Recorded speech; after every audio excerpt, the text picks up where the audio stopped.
ಶಿವನ ಪಾದ ಸಾಕ್ಷಿಯಾಗಿ ನಾನು ಹೆಣ್ಣನ್ನು ಕದ್ದಿಲ್ಲ, ಕಳ್ಳತನ ಮಾಡುವನಲ್ಲ, ಸುಳ್ಳನ್ನು ಹೇಳ್ತಕ್ಕಂಥವನಲ್ಲ. ನನ್ನ ಮಾತನ್ನು ನಂಬಿ ಅಂದರೆ ನಿನ್ನ ಮಾತನ್ನು ನಂಬಿದ್ಯಾರು ನನ್ನ ಕರವನ್ನೇ ಕತ್ತರಿಸ್ಕೊಡ್ಬೇಕಾಗತ್ತೆ. ಕಳ್ಳತನ ಮಾಡುವುದಲ್ಲ, ಸುಳ್ಳನ್ನು ಹೇಳೋದನ್ನು ಕಲ್ತಿದ್ಯಾ ಪಾಪಿ, ನಿನಗೆ ತಕ್ಕ ಶಿಕ್ಷಣ ಮಾಡ್ತೀನಿ ತಾಳು ಅಂತ ಹೇಳಿ ಆ ಮಾವಿನ ಮರದ ಕೆಳಗಡೆ ತಳ್ಳಿದಂಥ ಸತ್ಯರ್ವತ ಗುಡಿಸಲಿಗೆ ಹೋಗಿ ಒಂದು ಹರಿತವಾದ ಮಚ್ಚುಗತ್ತಿಯನ್ನು ತಂದ.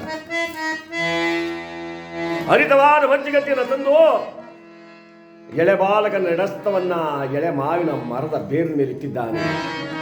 ತನ್ನ ಮಗನೆಂಬುದನ್ನು ಹರಿಯದಂಥ ಪಾಪಿ ಸತ್ಯರ್ವತ ಆ ಬಾಲಕನ ಎರಡಸ್ತವನ್ನ ಒಂದೇ ಹೇಟಿಗೆ ಶ್ರೀಭದ್ರಮಾರಮಣ ಗೋವಿಂದ, ಆಂಜನೇಯ ವರದ ಗೋವಿಂದ, ತಿಮ್ಮಪ್ಪನ ಪಾದಕ್ಕೆ ಗೋವಿಂದ ಹರಕ್ಕನ ಕತ್ತರಿಸಿದ. ರಕ್ತ ಚಿಲ್ಲನ ಆರ್ತಾ ಇದೆ.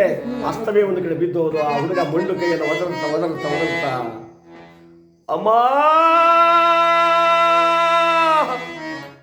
ಅಮ್ಮ ಅಂತ ಹೇಳಿ ಕೈಯನ್ನು ಒದರುತ್ತಾ ಬಹಳ ದೂರ ಓಡ್ಬಿಟ್ಟ. ಉಸುರುಗಟ್ಟಿಬಿಟ್ನಲ್ಲ, ಉಸುರುಗಟ್ಟಿದಾಗ ಅಲ್ಲೊಂದು ಮುತುಕದ ಮರ, ಆ ಮುತುಕದ ಮರದ ಕೆಳಗೊಂದು ಕೊರಕಲು, ಆ ಕೊರಕಲೊಳಗೆ ತಲೆ ಕೆಳಗೆ ಆ ಕಾಲು ಮ್ಯಾಲ ಮಾಡಿದ್ರೆ ಕಮರಿಲ್ಲ.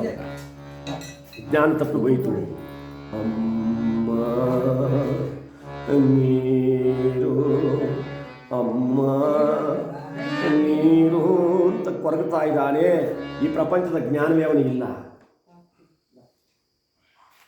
ಇತ್ತ ಕಡೆ ಏನಾಗಿದೆ ಅಂದರೆ ಕ್ಯಾತೆಯನ್ನು ಕತ್ತೆಗಳ ಬೇರೆಯವರ ಪುಸ್ತಕ ಹೊರಟೋದ್ವಲ್ಲ, ಮನೆ ಹತ್ರ ದೂರ ಹೋಯಿತು.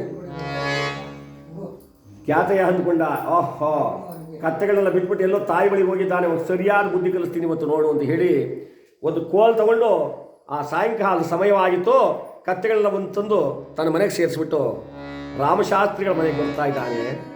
ಯಾವ ಮಹತಾಯಿ ಆಳವಾದ ಬಾವಿಯಿಂದ ನೀರನ್ನು ಸೇದಲಾರದೆ ಒರಟಾದ ಹಗ್ಗವನ್ನು ಮೃದುವಾದ ಕೈಯಲ್ಲಿ ಹಿಡ್ಕೊಂಡು ಆ ನೀರನ್ನು ನೆಡುವಾಗ ಕೈಯೆಲ್ಲ ಬೊಬ್ಬೆಯಾಗಿ ಬೊಬ್ಬೆ ಹೊಡೆದು ರಕ್ತವಾಗಿ, ಆದರೂ ಪ್ರಯಾಸದಿಂದ ಆ ನೀರನ್ನು ಸೇದ್ತಾ ಇದ್ದಾಳಂತೆ.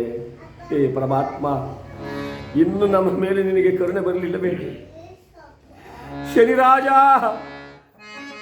ಏ ಶಿವನೇ ಶಂಕರನೇ ಅಂತ ಹೇಳಿ ಆ ನೀರನ್ನು ಎಳಿತಾ ಇರಬೇಕಾದ್ರೆ ಆ ಸಮಯಕ್ಕೆ ಬಂದ ಖ್ಯಾತಯ್ಯ. ಏ ದಾಸಿ, ಸ್ವಾಮಿ ದಾಸಿ ನೀನೋ ಪುಸಿಯ ನಾಡಿ, ದಾಸಿ ನೀನೋ ಪುಸಿಯ ನಾಡಿ, ನಿನ್ನ ಮಗನ ಕಾಣದಂತೆ ಕತ್ತರಂತೆ ಇರುವಿಗೆ ಏನೇ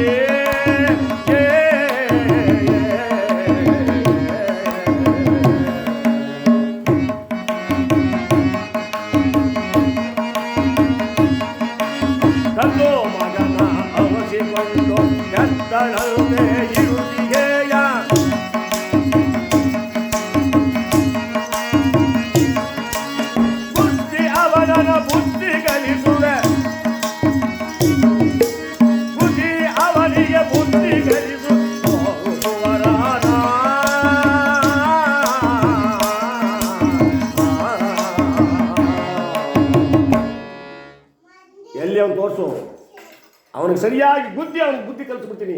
ತೋರಿಸು ನಿನ್ನ ಮಗನನ್ನ. ಆ ನೀರನ್ನು ಸೇರಿಸಿದ್ದ ಚಂದ್ರಹಾಸ್ಯ ಸ್ವಾಮಿ, ನನ್ನ ಮಗ ನಿಮ್ಮ ತಮ್ಮಯ್ಯ ನನ್ನ ಬಳಿಗೆ ಬಂದಿಲ್ಲ, ನನ್ನ ಮಗ ಬೇಕು, ಎಲ್ಲಿದ್ದಾರೆ ತೋರಿ ನಿಮ್ಮ ತಮ್ಮಯ್ಯ ಅಂತ ಹೇಳಿ ಕೈ ಮುಗಿತಾ ಇದ್ರೆ ಯಾವ ನೀರನ್ನು ಸೇರಿ ಮೇಲಕ್ಕಿತ್ತಂತ ಯಾವ ಚಂದ್ರಹಾಸೆ ಓಡೋಡಿ ಬಂದು ಖ್ಯಾತೆಯನ್ನು ಪಾದವನ್ನು ಹಿಡ್ಕೊತಾಳೆ. ನನ್ನ ಮಗನನ್ನು ನೋಡಬೇಕು, ಎಲ್ಲಿದ್ದಾರೆ ಸ್ವಾಮಿ? ನೋಡಮ್ಮ, ನಾನು ನಿನ್ನ ಬಳಿಗೆ ಬಂದಿದ್ದಾನೆ ಅಂತ ನಾನು ಇಲ್ಲಿಗೆ ಬಂದೆ. ಆ ಮಧ್ಯಾಹ್ನ ಹೊತ್ತಲ್ಲಿ ಯಾರೋ ರಾಮಶಾಸ್ತ್ರಿಗಳ ತೋಟ ಕಡೆ ದನ ಕಾಯಿ ಹುಡುಗರ ಜೊತೆ ಒಬ್ಬ ಬ್ರಾಹ್ಮಣ ಕರ್ಕೊಂಡು ಹೋಗ್ತಾ ಇದ್ದ ಅಂತ ದನ ಮಿಸ್ತಿದ್ರು ಹುಡುಗರು. ಬೇಕಾದ್ರೆ ನಿನ್ನ ಮಗ ಬೇಕಾದ್ರೆ ಹುಡುಕೊಳ್ಳವ, ನಿನ್ನ ಮಗನ ಸವಾಸನ ಬೇಡ, ನಿನ್ನ ಸವಾಸನ ಬೇಡ ಅಂತ ಹೇಳಿ ಕೈಯಲ್ಲಿ ಇದ್ಕೊಂಡು ಬಿಸಾಕ್ಬಿಟ್ಟ. ತನ್ನ ಪಾಡಿಗೆ ತಾನು ಹೊರಟೋಗ್ಬಿಟ್ಟ. ನವಮಾಸಗಳು ಗರ್ಭದೊಳಗೆ ಎತ್ತು ಒತ್ತು ತುತ್ತಿಟ್ಟು ಮುತ್ತಿಟ್ಟು ಜೋಪಾನ ಮಾಡಿ ಇವನೇ ನನಗೆ ಪತಿ, ಇವನೇ ನನಗೆ ಗತಿ, ಇವನೇ ನನ್ನ ಮಗ, ಇವನೇ ನನ್ನ ಸರ್ವಸ್ವ ಅಂತ ಹೇಳಿ ನಂಬಿದ್ದ ತಾಯಿಯ ಗತಿಯನಾಗಿರಬೇಕು. ಕಂಬನಿಯನ್ನು ಹರಿಸುತ್ತಾ ಪರಮಾತ್ಮ ನನ್ನ ಮಗ ಏನಾದರೂ ಎತ್ತ ಹೋದರು ಅಂತ ಮನೆಗೆಲಸವನೆಲ್ಲ ಸರಸರನೆ ಮುಗಿಸಿದಳೋ ಚಂದ್ರಗಾಸೆ.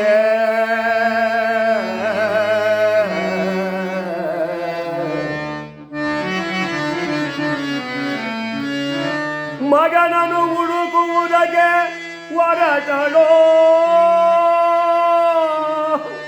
ಶಿವನೇ.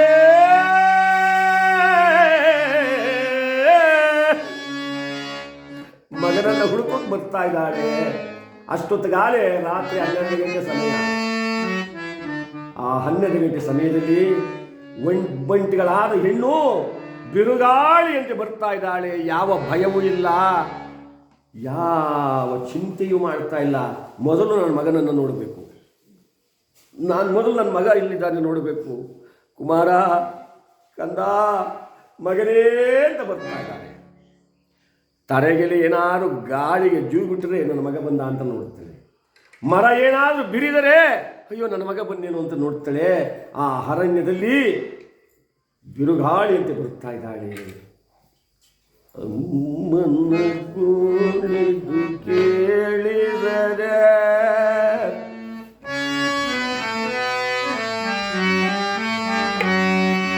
ಅಮ್ಮನ ಗೋಳಿದು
ಕುಮಾರ, ಕಂದ ಅಂತ ಕೂತ್ಕೊಂಡು ಹೋಗ್ತಾ ಇದ್ದಾರೆ.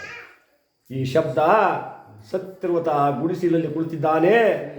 ಕತ್ತರಿಸಿದ 2 ಹಸ್ತವನ್ನು ಎದೆ ಮೇಲಿಟ್ಟುಕೊಂಡು ಯೋಚನೆ ಮಾಡ್ತಾ ಇದ್ದಾನೆ. ಅಯ್ಯೋ ಪರಮಾತ್ಮ, ಶಿವ, ಶಂಕರ, ಗಂಗಾಧರ, ಈ ಪಾಪಿ ಕೈಯಲ್ಲಿ ಎಂಥ ಪಾಪ ಕಾರ್ಯ ಮಾಡಿಸ್ಬಿಟ್ಟಪ್ಪ. ರಾಜನಾಗಿದ್ದ ನನ್ನ ಕೈಯಲ್ಲಿ ಒಬ್ಬ ಎಳೆ ಬಾಲಕನ ಹಸ್ತವನ್ನು ಕತ್ತರಿಸುವಂತೆ ಮಾಡಿಸ್ಬಿಟ್ಟಲ್ಲ. ಈ ಬಾಲಕನ ಹಸ್ತವಿಷ್ಟೊಂದು ಸುಂದರವಾಗಿರಬೇಕಾದ್ರೆ ಅವನು ನಡೆದ ತಂದೆ ತಾಯಿಗೆ ಎಂಥ ಸುರಸ್ವರೂಪಿಗಳು ಅಂತ ಹೇಳಿ ಆ ಹಸ್ತವನ್ನು ತಿರುಗಿ ಮುಚ್ಚಿ ನೋಡ್ತಾ ಇದ್ದಾನೆ. ಆ ಸಮಯಕ್ಕೆ ಸರಿಯಾಗಿ ಯಾವ ಚಂದ್ರಹಾಸಿಯ ಕೂಗು ತಟ್ಟಿನ ಕಿವಿ ಮುಟ್ಟಿತು. ಓಹೋ, ಯಾವುದೋ ಹೆಣ್ಣಿನ ಧ್ವನಿ ಆಗ್ತಾ ಇದೆ, ಯಾರೋ ತುಂಬ ಕಷ್ಟದಲ್ಲಿರೋ ಆಗಿದೆ, ನೋಡೋಣ ಅಂತ ಹೇಳಿ ಆ ಗುಡಿಸಲಿಂದ ಎದ್ದವನೇ ಸತ್ಯವ್ರತ ಬೇಲಿಯ ಪಕ್ಕಕ್ಕೆ ಬಂದಿತ್ತು. ಬಿರುಗಾಳಿಯಂತೆ ಚಂದ್ರಹಾಸಿ ಕುಮಾರ, ಮಗನೇ, ಕಂದ ಅಂತ ಹೋಗ್ತಾ ಇದ್ದಾನೆ. ಸತ್ಯವ್ರತ ಕೇಳ, ಹೆಣ್ಣೆ ಯಾರು ನೀನು? ಥಟ್ಟನೆ ಹಿಂತಿರುಗಿ ನೋಡ್ತಾಳೆ. ಸ್ವಾಮಿ, ನಾನು ಪರ್ಣಮಣಿಯ ದಾಸಿಯಲ್ಲಿ ನನ್ನ ಮಗನನ್ನಾರು ನೋಡಿದ್ರ? ಅಮ್ಮ, ಇಲ್ಲಿ ಕತ್ತೆ ಕಾಯ್ತಿದ್ದ. ಹೌದು ಸ್ವಾಮಿ, ಅವನೇ ನನ್ನ ಮಗ, ಅವನೇ ನಾನೆತ್ತ ಮಗ, ಅವನೇ ನನ್ನ ಕಂದ, ಅವನೇ ನನ್ನ ಸೌಭಾಗ್ಯ, ಅವನೇ ನನ್ನ ಸಕಲ ಸರ್ವಸ್ವ. ನನ್ನ ಮಗ ಎಲ್ಲಿದ್ದಾನೆ ಸ್ವಾಮಿ? ಯೋಚನೆ ಮಾಡಬೇಡಮ್ಮ, ನಿನ್ನ ಮಗನನ್ನು ನಾನು ತೋರಿಸ್ತೀನಿ. ಅದುವರೆಗೂ ನೀನು ತಾಳ್ಮೆಯಿಂದಿರಬೇಕು. ಎತ್ತ ಒಡಲಿನ ನೋವೇನೆಂಬುದನ್ನು ನಾನು ಬಲ್ಲೆ ತಾಯಿ, ಶಾಂತಳಾಗು. ಹಾಗಾದ್ರೆ ಬೇಗ ಹೇಳಿ ಸ್ವಾಮಿ. ಚಂಡಾಲ ಕೃತ್ಯವನ್ನು ಮಾಡಿದೆನೆ ತಾಯೇ, ಅಮ್ಮ